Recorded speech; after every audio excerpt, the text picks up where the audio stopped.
দিল্লিতে প্রশান্ত বিহারে বিস্ফোরণ এবং সেই বিস্ফোরণ স্থলে এই মুহূর্তে এনএসজি বম্ব স্কোয়াড পৌঁছে গেছে।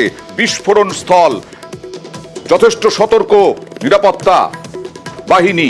নয়াদিল্লির প্রশান্ত বিহার এলাকায় কতটা বিস্ফোরণ, কি বিস্ফোরণ, অভিঘাত কি, পুলিশ, সিআরপিএফ, দমকল বিস্ফোরণ স্থলে জানবো। প্রতিনিধি মৈত্রীর সঙ্গে কথা বলবো। মৈত্রী, দেখো, প্রশান্ত বিহার থেকে পিছিয়ে ভ্যানে একটি কল আসে এবং একটি মাল্টিপ্লেক্সের বাইরে এই বিস্ফোরণ হয় বেলা 12:15 নাগাদ এবং তারপরই ঘটনাস্থলে এই মুহূর্তে সেখানে দিল্লি পুলিশের বিশেষ টিম রয়েছে, স্পেশাল সেল উপস্থিত রয়েছে সিআরপিএফ, এনএসজি এবং তার সঙ্গে সঙ্গে বম্ব স্কোয়াড এবং দমকল বাহিনীও।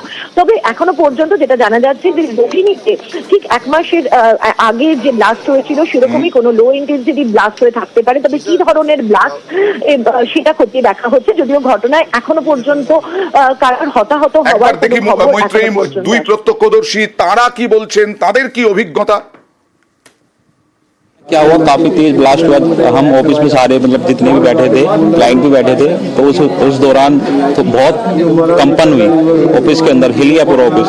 जब बाहर आके देखा तो ये सारा ये पेड़ वगैरह सारा ब्लैकआउट था। अच्छा, बिल्कुल ब्लैकआउट था। इतना धुआं था कि ये सब पेड़ वगैरह सब ब्लैकआउट थे। ये जो चैंपियन है, एक्चुअली ये चैंपियन रिपेयरिंग के लिए यहाँ खड़ा हुआ था, तो इसको ये रिपेयर हो रहा था।